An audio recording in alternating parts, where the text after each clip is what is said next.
Day. Just want to briefly introduce my family. My wife, Jamie. My eldest, Sophia. Isabella. Baby Jack. And if you can't notice, we have a fourth on the way. We're expecting in January. Thank you, guys. Love you. Bye, honey. All right.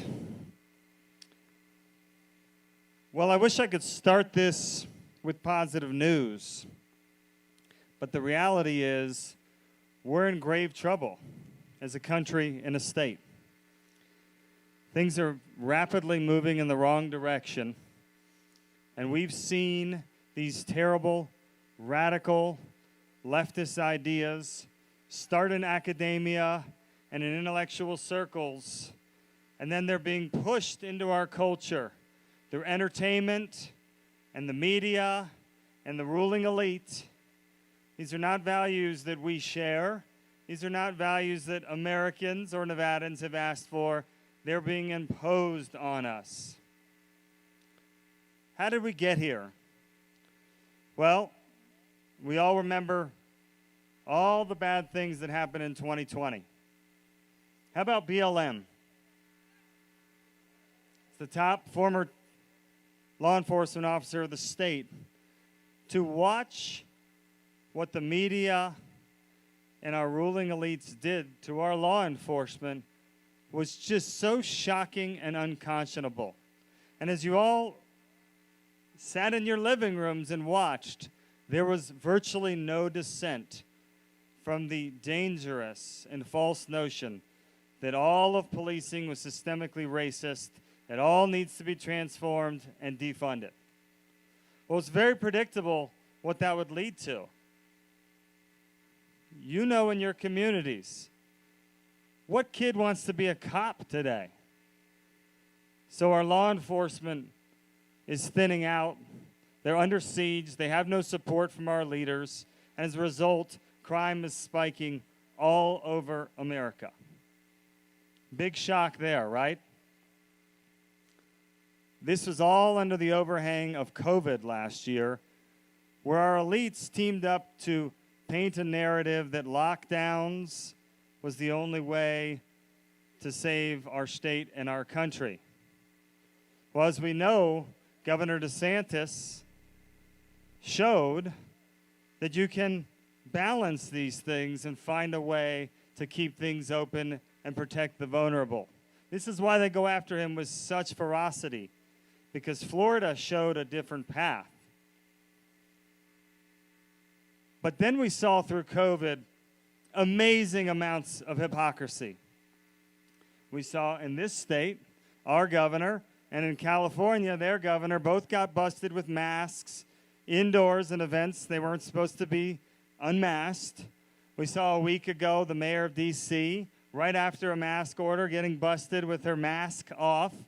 And there was a liberal reporter that said, well, if you look really closely, it looks like she may have been giving a toast. So we should give her a pass. Because the elites, they look out for each other, you know? They're all in one club, and we're all in another club. And how about the biggest one of all of COVID? Obama's party at Martha's Vineyard. You remember this party that they said they're going to scale back from 800 people of all the rich and famous from all over the world? And, of course, the media didn't attack this event. In fact, one reporter got caught saying, well, that's a sophisticated crowd at his party, so it's going to be okay. This is exactly what we faced all throughout COVID. And the cancer spread into our culture. It spread with these dangerous lies about America being about white privilege and this systemically racist nation to its core.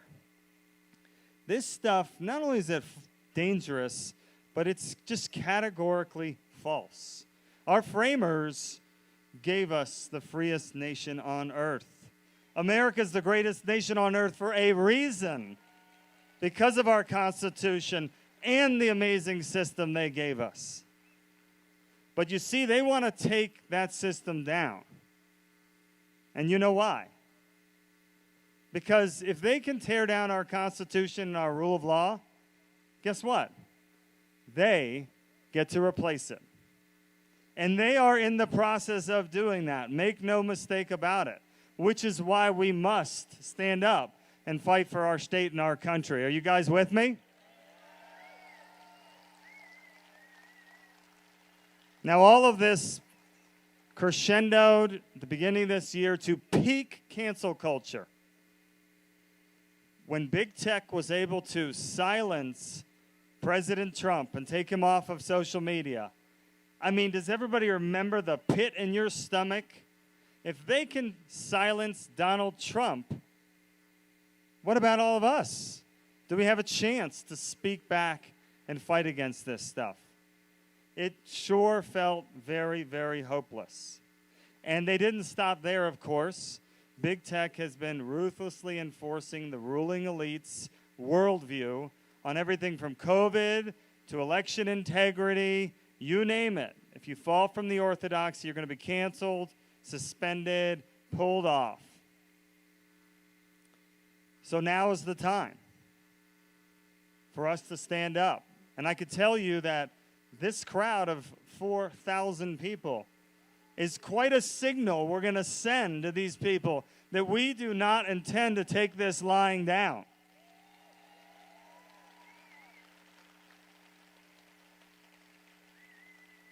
I encourage two things. People always ask me, what can we do? Well, first, support the people that are courageous. It is hard to stand up against this tide. Whether it's a governor like DeSantis or Senator Tom Cotton, who you'll be hearing from shortly, and a lot of the speakers here today are here for a reason because they are fighting back against this cancerous leftist culture. But support them, but don't stop there. If there's a mother that's standing up against critical race theory in your school district, support that mother. Find a way.